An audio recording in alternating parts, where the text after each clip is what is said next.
Magandang umaga mga kosa. Panibagong yugto na naman ang buhay ng mga sisiw natin. Ayan mga kosa.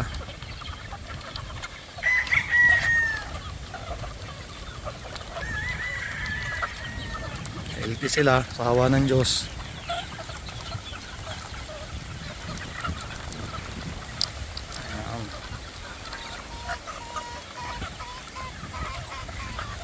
So ito mga kakosa, tinimbang ko sila. Kumuha ako ng 6 na kulay, bulik, puti, mayahin, dalusape, itim.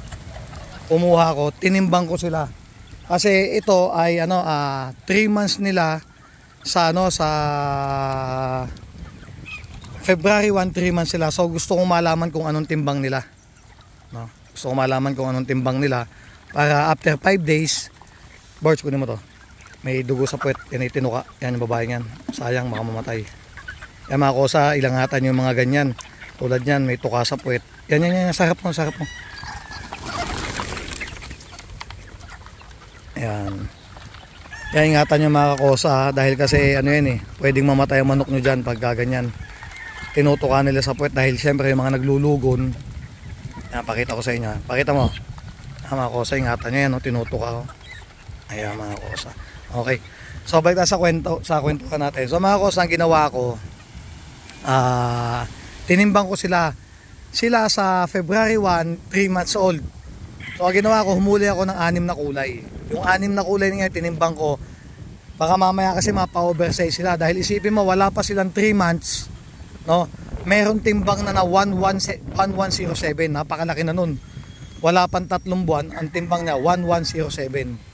1 kilo na mahigit kagad. Bali sa 6 na tinimbang ko, ang natimbang ko lang doon na 2 is kulang-kulang 1 kilo. 9060. Ayan, kaya after 5 days, titingnan ko ulit. Ang ginawa ko mga kakosa, nilagyan ko ng cable tie sa paa yung 6 na tinimbang ko. Para at least malaman ko kung lumaki ba sila, kung ilang gramo ang inilaki pa nila. Yan, gawin nyo din yon para at least nakikita nyo kung gaano kalaki every 1 week ang nangyayari doon sa manok nyo, kung anong magiging timbang nila. Yan, mga kosa. Yan. Tinimbang ko yung mga yan para at least malaman ko kung ilang grams ang kanilang inilalaki. Yun, yung isang yun meron din sa puwet. Ayan mga kakosa. November 1 born itong mga kakosa. Ayan. Sa mga first batch na kakosa na bumili sa akin, ito na yung mga sisiw nyo. Ito na yung magiging manok nyo. Ayan sila mga kakosa. Busy sa pagtuka. Ayan. So, kung matatanong nyo, ang patuka ng mga kakosa, Integra 2. Ang patuka nila. Ayan. Medyo matagal ako din nag-upload ng video Alam naman tayo, medyo tamad mag-upload ng video mga kakosa. Nakakatuwa na sila mga kakosa, lalakas kumain. Ayan. Bale mga kakosa, ang tinutuka ng mga to everyday 7 kilos. So 7 plus 7, 14, 28 kilos a day ang tinutuka ng first batch natin. Yan mga kosa. So ang aming patukaan, ito yung aming patukaan. Tol, pabukas nga ako. Meron kaming palatandaan sa madalit sabi. Para at least hindi sobra, hindi kulang ang tinutuka ng manok natin. Kosa, kung mapapansin nyo, may nakalagay na ganyan. Yan. Kabilaan yan. Hanggang dyan lang yung patuka. Yan. Bali kami mga kakosa, 4 na beses kami nag-araw. Yan. 4 na beses kami nagpapatuka sa isang araw. Para gusto ko kasi, pero gaya sabi ko mga kosa, tabi-tabi po dun sa mga, syempre may mas magagaling sa ating breeder, no? May kanya-kanya tayong style sa pagpapalaki ng mga alaga nating hayop. So, malay mo sila, mas madami pa, o mas konti pa. Ako kasi ang gusto ko sa mga sisiw ko, habang bata pa lang, bulto na yung katawan. So imagine niyo lang mga kakosa, magti 3 months pa lang sila. Sila ay 2 months and 25 days meron ng tumitimbang na 1-1 ang timbang. Pwede mong masabing oversize na yon dahil wala pang 3 buwan. Pero ang sukat nila maganda pa din. Kasi yung mga payat, medyo mahina ang katawan, pag tinamaan ng sakit, matagal makarecover. Hindi katulad pagka talagang malalaki na yung katawan nila, tamaan mo silang sipon etc. Mas madali silang i-recover mga kosa. Tandaan nyo, yan sasabi ko, walang farm na hindi tinamaan ng ibang sisiw nila. May pailan-ilan dyan tinatamaan, no? Kaya ganun lang kasimple yun. Kumbaga respeto sa isa't isa. Kumbaga may paniniwala tayong atin, may trabaho tayo sa atin. Yun lang, respeto. Yun ang isa sa pinakamahalaga na bagay pag tayo nagkaroon ng negosyo. Kaya mga kosa, ganun lang kasimple yan. At syempre shoutout natin ang mga tropa lahat dyan, doon sa lahat ng buyers natin. Maraming salamat po sa patuloy na pagsuporta sa Team Kakosa Game Farm, no? At sana doon po sa mga hindi ko na nasagot sa YouTube channel ko, nahingi po ako ng pasensya or patawad sa inyo na hindi ko na po talaga kasi kayang magampanan na suportahan lahat ng order sa akin. So kaya ako ngayon mga kosa, siguro by next year sana mas mapadami pa namin yung may produce namin. Yan, may papakita ko sa mga kosa. Itong mga tubo natin na inaayos pa. Ayan, kasi mag-i-extend uli tayo mga kakosa. Nag-extend uli ako mga kakosa ng brooder. So meron na uli tayong 2 brooder na buo, no? 2 brooder na buo. Bali 4 na brooder pa ang gagawin natin. Ayan mga kakosa, bali 4 na brooder pa ang gagawin natin dito. Ito yung sinasabi kong pinabackhook ko. Pati yung kabila, pinatanggal natin yung yung mga saging. Ayan pa yung 3 natin, 3 brooder natin. Kaya mga kosa, yun, may layout na dun sa dulo. Itong 2 bahay gawa na. Kasi may papisa tayo sa isang araw. Ito mga kosa, dati kong cording to. Dating cording na ngayon gagawin natin range area kasi nakikita ko maganda din tong parting to. Ayan mga kosa, kung makapansin nakatayo na ibang yung ibang tubo. So gagamit tayo mga kakosa ng 6 to 8 na tubo.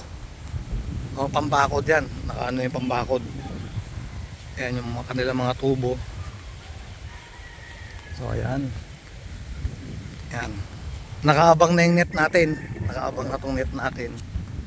Yan, ito yung second batch natin. Ito yung fourth batch natin. At ayun yung third batch natin. So maglalagay pa tayo ng pang-5, pang-6, pang-7 at pang-8 sa dulo. Yan, ito yung tubo natin mga kosa. Mga nakatayo na to. Sasabitan na lang ng neto. Yan, ito mga okay na yan. Yan, mga kosa yung tubo natin. So gumamit na ako mga kosa ng tubo para lalong mas matibay. Dating kawayan, ngayon gawin na natin tubo. Kasi para sa akin pang matagalan na to Yung kawayan naman mga kakosa, magtatagal din yan. 1, 2, 3 taon kaya niyan. Kaso nga lang gusto natin mas mapaganda yung ating manukan para medyo mas maganda pang tignan, no? Kaya ginawa natin tubo gaya ng ibang farm. So ginaya din natin yung ibang farm. Yan, yung magsabi na nanggagaya dahil wala naman taong di nanggaya. Mga sinungaling yung mga tao na magmamalaki na hindi daw sila nanggaya. Ang tawag diyan mga kupalin. Okay, papaniwala sa mga taong ganyan. Yan. Sa magsabi, mas maganda nga magpakatotoo sa sarili mo, hindi yung magmamagaling ka sa sarili mo na akala mo di ka na nagkakamali. Yan. Shoutout sa mga taong ganun. Yan. Pagpalain kayo sa mga kalokohan nyo. No? Yan. So ito yung lagayan ko ng ganador. Yan mga kosa. Ulitin ko, hindi ho ako makapag-shoutout ngayon ng pangalan na iba. Sa akin na lang para sa inyong lahat dahil baka sa sunod na content ko dahil medyo tamad tayo mga kakosang mag-upload, di lahat na lang ng pangalan sa shoutout natin isa-isa. Yan mga kakosa, maraming salamat po sa inyong lahat. God bless po at ipatuloy niyo yung pangarap nyo, no, na maabot dahil si kakosa sa tingin ko unti-unti kong na nakikita na lalong mas dumadami na nagtitiwala sa akin. Salamat po sa inyo. Patuloy walang sawang pasasalamat dahil kung wala kayo, wala ako ngayon dito mga kakosa. Syempre at sa mahal na Panginoon at sa mga tumulong sa akin, asawa ko, mga magulang ko, Mga kaibigan, syempre mga tauhan natin, mga kapatid ko na nandito, dahil kung wala naman ng mga tao natin dito, hindi naman magkakaginto tong manukan natin, hindi nila ako matutulungan. Kaya mahalin nyo yung mga tayong mga amo, mahalin natin yung ating mga tauhan, kasi kahit pa pinapasahod natin yan, no, kung wala sila, hindi mo magagawa yung gusto mong gawin sa buhay. Dahil ako, si Kakosa, paulit-ulit ko naman sinasabi, bahala kayo mabingi. 24 years ako naging katulong sa Italy. So, kailangan natin bigyan ng magandang buhay din ang ating mga tao dito sa farm. Kaya mga Kakosa, ayan. God bless po sa inyo lahat. Nag-MMK na tayo. Pero yun hill talk lang yun para sa ikabubuti ng lahat at sa mga bagong gusto magkaroon ng manukang ginto. Patuloy nyo lang ang pangarap nyo, ulitin ko. Huwag kayong susuko. Nandyan yung dadating yung panahon na babagsak kayo. Aangat kayo, katulad ni Kakosa, bumagsak dati, ngayon ay umaangat. Siyempre hindi naman pare-pare sa makukuha natin tauhan, may lalabas na sira ulo din. Ngayon naman nakatagpo tayo ng mga napakabait na tauhan, no? Kaya maraming salamat sa kanila. Yan, maraming salamat po sa inyo. Ito po inyong kaibigan ANA, yung Kakosa. Salamat po sa patuloy na pagtitiwala sa amin team. Salamat po, God bless.